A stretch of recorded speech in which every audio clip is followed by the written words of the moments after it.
네, 우리는 때때로 짙은 어둠 속에 거할 때가 있습니다. 사납게 밀려드는 불안과 두려움이 영혼을 잠식하고 또 우리의 얼굴을 수심 가득하게 짓눌러 버릴 때가 있습니다.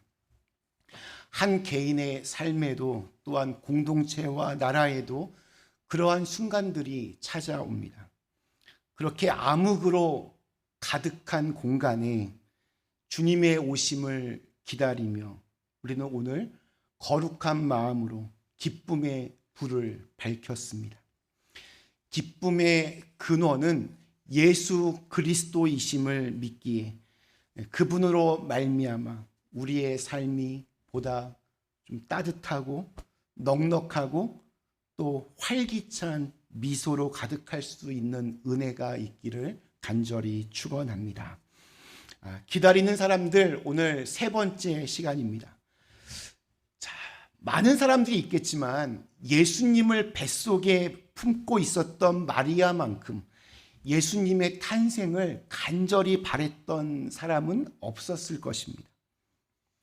나사렛은 갈릴리 호수 부근에 위치한 아주 작은 마을입니다.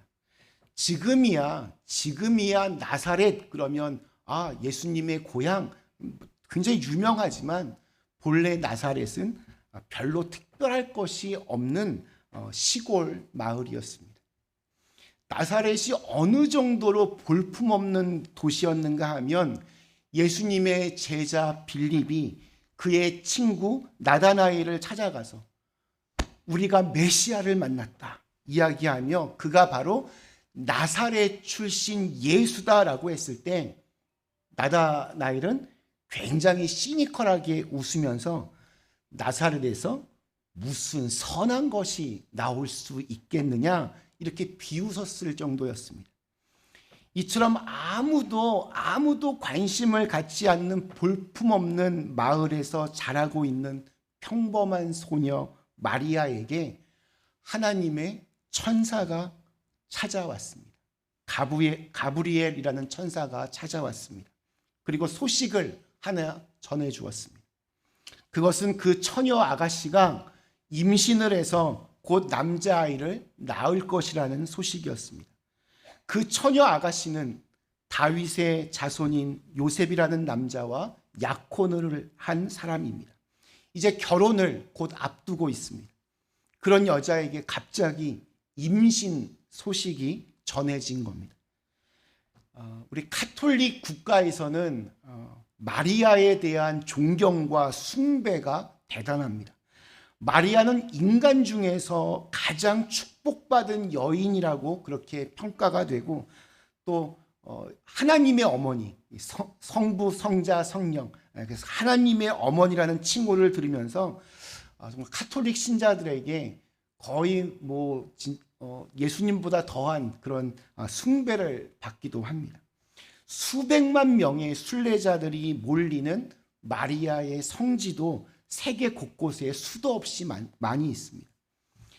마리아의 몸을 빌려서 예수 그리스도가 탄생했으니 이 여인 얼마나 행복한 사람이겠습니까?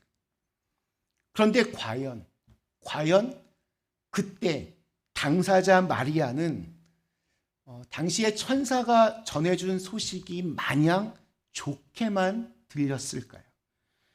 그녀에게 이 임신의 소식은 정말 뜻밖의 소식이었습니다. 마치 마른 하늘의 날벼락 같은 소식이었습니다. 그것은 있을 수 없는 일이고 있어서도 안 되는 일이었고 발생해서는 안 되는 아주 불행한 소식이었습니다. 그녀의 인생을 한 번에 망칠 수 있는 어처구니 없는 소식이었습니다. 놀란 마리아가 호흡을 가다듬고 천사에게 묻습니다. 어떻게 이런 일이 있을 수 있습니까? 천사가 대답합니다. 35절 말씀 이렇게 증언합니다. 천사가 대답하여 이르되 성령이 내게 임하시고 지극히 높으신 이의 능력이 너를 덮으시리니 이러므로 나실 바 거룩한 이는 하나님의 아들이라 일컬어지리라. 이렇게 해서 마리아는 예수님을 낳게 됩니다. 마리아는 남자를 알지 못하는 처녀의 몸으로 예수님을 잉태하게 되었고 수개월 후에 예수님을 탄생시킵니다. 하나님의 역사가 그렇게 시작되는 것입니다. 천사가 마리아에게 임신 소식을 전하는 이 장면에서 보통의 사람들은 어디에 더 초점을 맞춥니까? 어디에 더 관심이 많이 있습니까? 많은 사람들은 이 사건, 다시 말하면 처녀가 아이를 낳았다라고 하는 어떤 그 기적 이야기에 온통 관심을 쏟습니다. 그런데 사실 성경을 우리가 쭉 읽어보면 이 일에 대해서는 크게 따로 강조하지도 않고 또 그리 큰 관심을 보이지도 않습니다.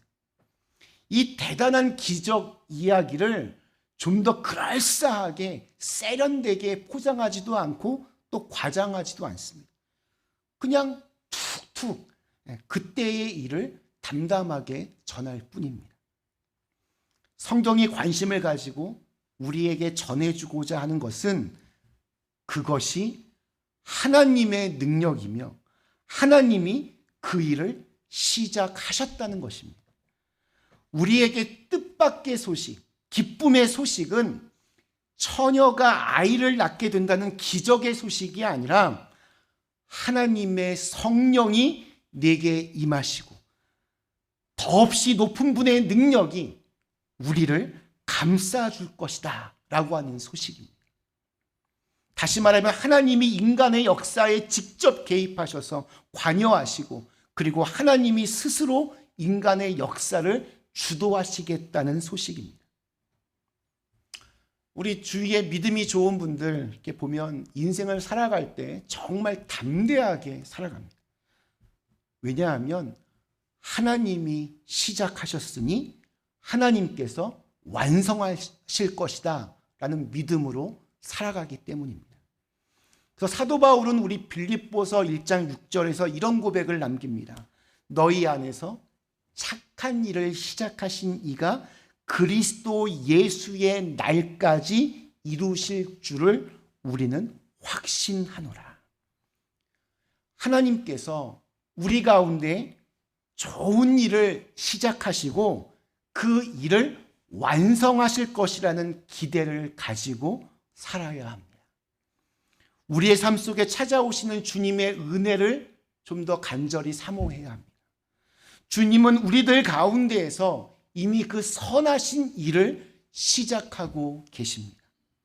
우리의 현실이 아무리 어렵고 힘들다고 하더라도 우리가 실망하지 않는 것은 오늘 우리 가운데 또다시 주님은 성령으로 임하시고 또 더없이 높으신 분의 능력이 우리를 감싸 주시기 때문입니다. 오늘 우리에게 뜻밖의 소식, 기쁨의 소식은 무엇입니까? 우리는 곧잘 처녀가 아들을 낳는 것 같은 좀 뭔가 신기하고 기적적인 소식들을 기다립니다. 당장 우리 눈앞에서 그런 기적 같은 일이 발생해서 내 마음을 힘들게 하는 모든 문제들을 그냥 한 방에 다 해결해 주리라는 기대를 가지고 있습니다. 그러나 그것은 진정한 의미에서의 복된 소식이 아닙니다. 우리에게 행복과 기쁨과 소망을 가져다 주는 소식은 마리아의 잉태 소식을 통하여 들려오는 하나님이 함께 하시며 우리 안에서 좋은 일을 시작하신다는 겁니다. 이것이 진정한 의미에서의 복음입니다. 주님께서 저와 여러분과 함께 하십니다.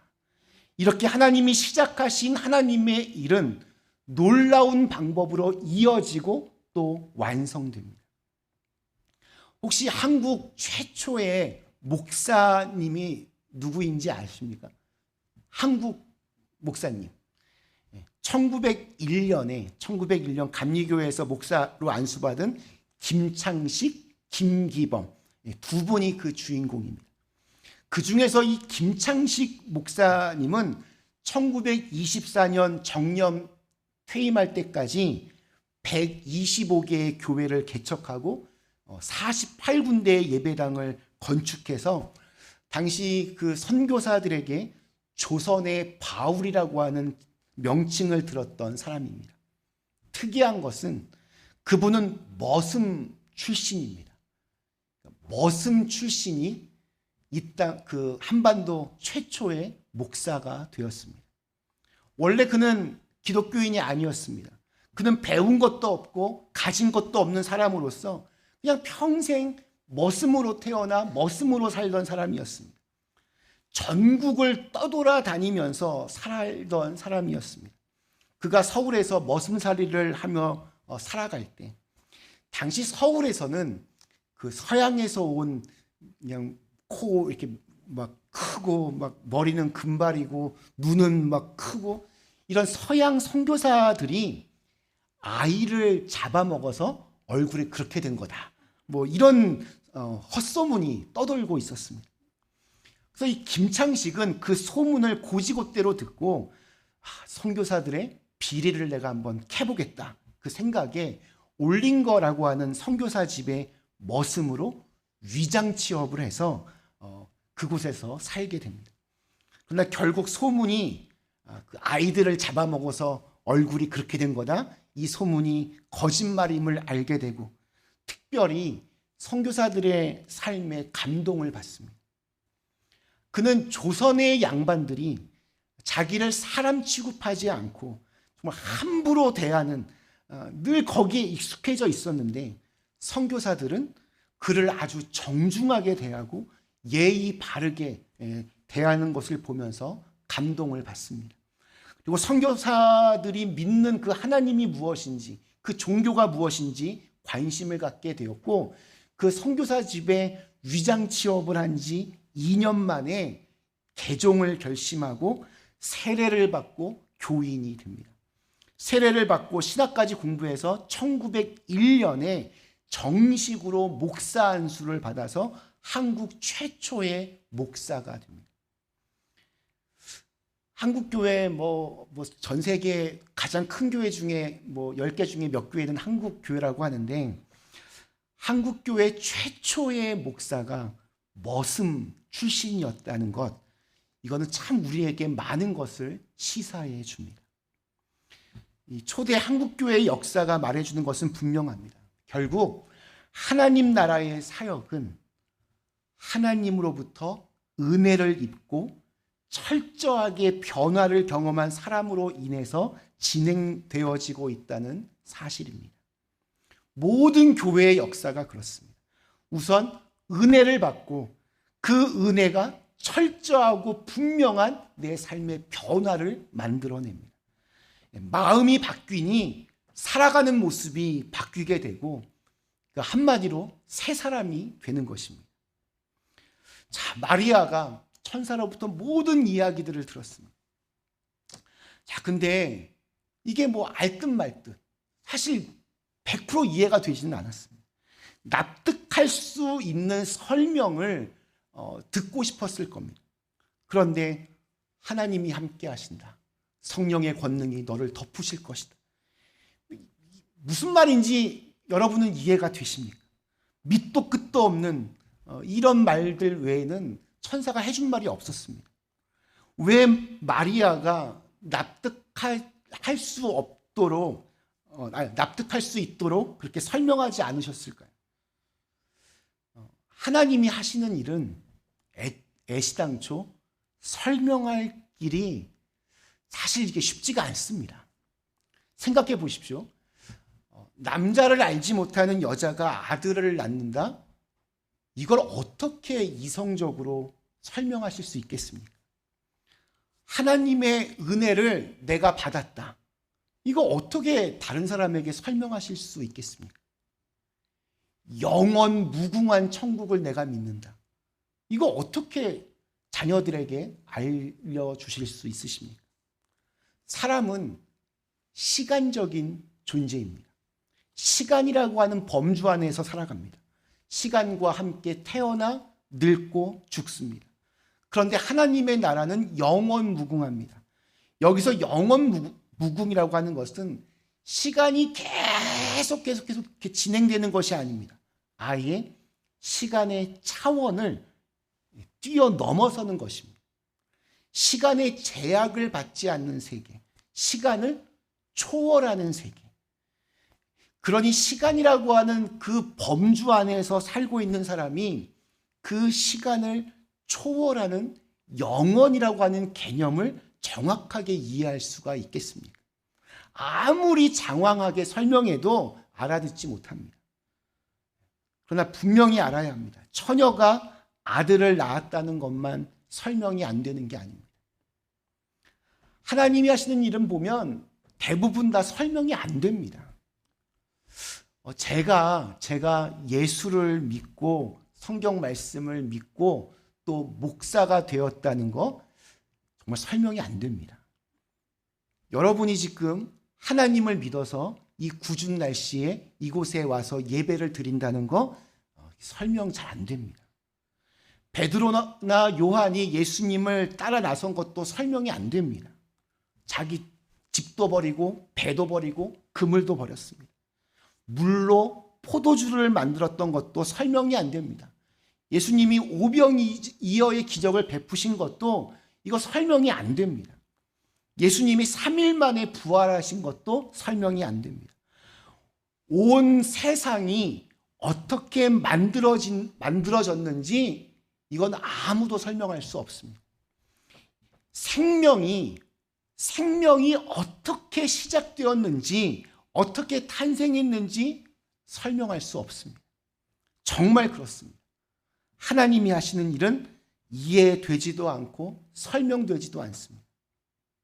그렇다면 이 모든 것들이 다 허무맹랑한 거짓일까요? 그렇지 않습니다. 하나님께서 하시는 일은 내 머릿속으로 이해가 되지는 않지만 그렇다고 해서 새빨간 거짓말이 아닙니다. 하나님의 방문을 받고 그분의 말씀을 들으면 반드시 그에 따른 변화가 나타납니다. 위대한 구원의 사건이 벌어집니다. 이성을 뛰어넘는 이해의 지평이 열립니다. 하나님의 은혜와 사랑을 보는 눈이 열리고 하나님의 자녀가 되었다는 그런 가슴 깊은 곳에서부터 터져 나오는 감사, 신비한 변화가 일어납니다. 물론 100% 충분히 이해되지는 않습니다. 누구에게 명쾌하게 쉽게 설명하기도 어렵습니다. 그러나 내 의지나 내 뜻이나 내 능력과는 상관없이 내 안에서 놀라운 일이 벌어졌기 때문에 우리는 예수님을 믿게 되었고 오늘 이 자리에 나와 있는 것입니다. 이것을 교회에서 전문 용어로 은혜라고 부릅니다. 은혜입니다. 마리아에게 나타난 천사 가브리엘은 이렇게 말합니다. 28절.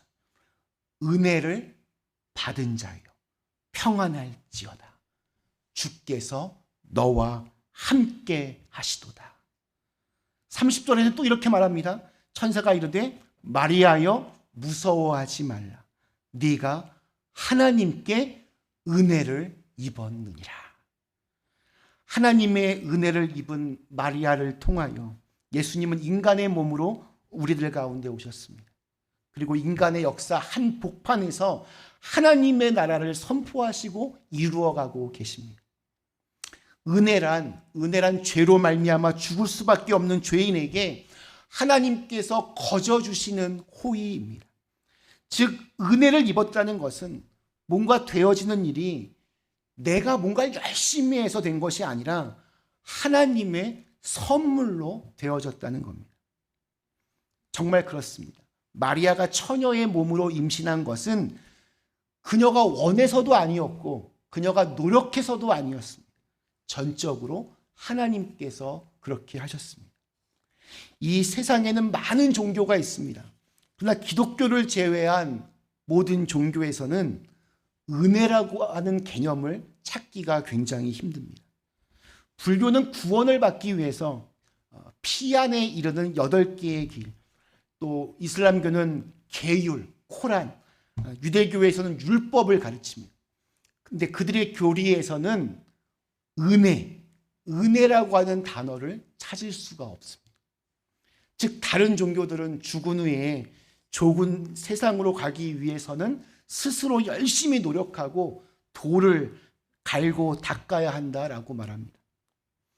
저는 아주 옛날에 절에 가서 호기심에 108배를 한 적이 있었습니다.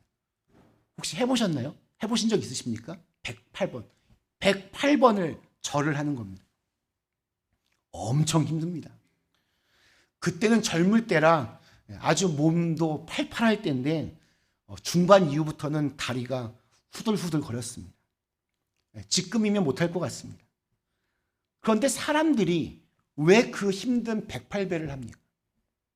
그만큼 내가 절실하니까. 이만큼 내가 노력하니까.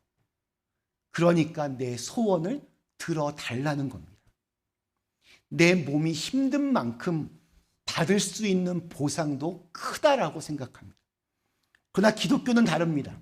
오직 기독교만이 자신의 힘과 노력과 능력이 아니라 하나님의 은혜로 구원받는다 가르치고 있습니다.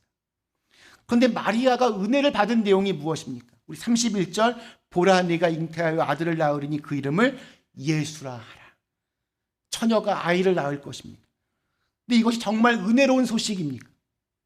요즘은 정식으로 결혼하지 않은 여성이 아이를 낳아도 사실 그렇게 큰 일은 아닙니다. 결혼하기 전에 아이를 낳아도 다들 그러려니 합니다. 사회에서 그것 때문에 매장시키는 일은 없습니다. 그러나 2000년 전 율법이 지배하던 그 사회에서 결혼하지 않은 여인이 아이를 낳는 것은 곧 죽음을 의미합니다. 요셉이 임신한 마리아를 거부하면 부정한 여인으로 낙인이 찍혀서 돌에 맞아 죽임을 당해야 합니다. 혹 도망을 가서 산다 할지라도 그런 여성이 살아갈 길은 전혀 없었습니다. 그렇기 때문에 처녀 마리아가 아이를 낳게 될 것이라는 것은 사실 마리아의 입장에서 보면 좋은 소식이 아니었습니다. 엄청난 고난이 시작되는 길이었습니다. 이것을 통하여 우리가 한 가지를 더 깨달을 수 있습니다. 하나님의 은혜를 받기 위해서는 때로는 고통도 함께 온다는 겁니다. 은혜와 고통이 함께 갑니다. 우리 믿음의 조상 아브라함 한번 보십시오. 하나님께서 75살의 아브라함에게 찾아오셔서 놀라운 은혜를 약속하셨습니다. 그 은혜의 내용이 무엇입니까? 그가 복의 근원이 된다는 것이었습니다. 그런데 그가 어떻게 복의 근원이 되었습니까? 평생 살아왔던 그 본토 친척 아비의 집을 떠나는 고통을 겪어야만 했습니다. 평생 살아온 집을 떠난다는 것 쉬운 일이 아닙니다. 더군다나 당신은 이 혈족, 가족 중심의 사회였기 때문에 이것과 결별하는 것은 목숨을 내놓는 것과 거의 비슷했습니다. 천사의 이 무시무시한 말을 듣고 마리아가 보인 반응이 38절에 나옵니다. 마리아가 이르되 주의 여종이오니 말씀대로 내게 이루어지이다 하며 천사가 떠나가니라. 여기서 이루어지이다. 이 말은 명령 간구형입니다. 즉 그렇게 이루어지기를 기도했다는 말입니다. 그녀가 기도했다는 말은 단지 믿기만 한 것이 아니라 적극적으로 그런 일이 이루어지기를 간구했다는 겁니다. 마리아의 위대함이 바로 여기에 있습니다. 연약한 몸으로 정말 감당하기 힘들지라도 자신을 통하여 주님의 말씀이 이루어지기를 진심으로 원했다는 것입니다. 그녀는 장차 자기가 당할 고난이 무엇인지 알고 있었지만 하나님께서 말씀하신 대로 이루어지기를 원했습니다. 뜻이 하늘에서 이루어진 것 같이 땅에서도 이루어지다. 이것이 바로 마리아의 믿음이었습니다. 그렇다면 우리는 스스로에게 한번 물어봐야 됩니다. 우리의 모습은 어떻습니까? 하나님의 뜻이 이루어지는 것에는 별로 관심이 없고 오직 내 소원이 이루어지기를 바라는 경우가 사실 대부분입니다. 올바른 신앙, 건강한 신앙은 나 자신은 계속해서 십자가에 못 박고 내 안에 예수님만 사시는 삶을 살아가는 것입니다. 말씀 마치겠습니다. 사랑하는 그린빌 가족 여러분, 하나님께서는 잘나고 똑똑한 사람들에게, 자기 잘난 맛으로 사는 사람들에게 은혜를 베푸시지 않으셨습니다. 고난의 대가를 지불하고서라도 주님의 뜻대로 살려고 몸부림치는 사람에게 은혜를 베풀어 주셨습니다. 우리가 마리아와 같은 놀라운 하나님의 은혜를 받기를 원한다면 날마다 내 뜻을, 내 욕심을 십자가에 못 박고 대가를 지불하더라도 하나님의 뜻에 절대로 순종하는 삶을 살아야 합니다. 마리아처럼 하나님의 말씀에, 하나님의 그 개입에, 하나님의 은혜에 마음을 활짝 열어놓으실 수 있기를 축원합니다. 하나님께서 어떻게 저와 여러분의 삶을 이끌어 가실지 아무도 모릅니다. 하나님은 지금도 우리의 마음의 문을 두드리고 계십니다.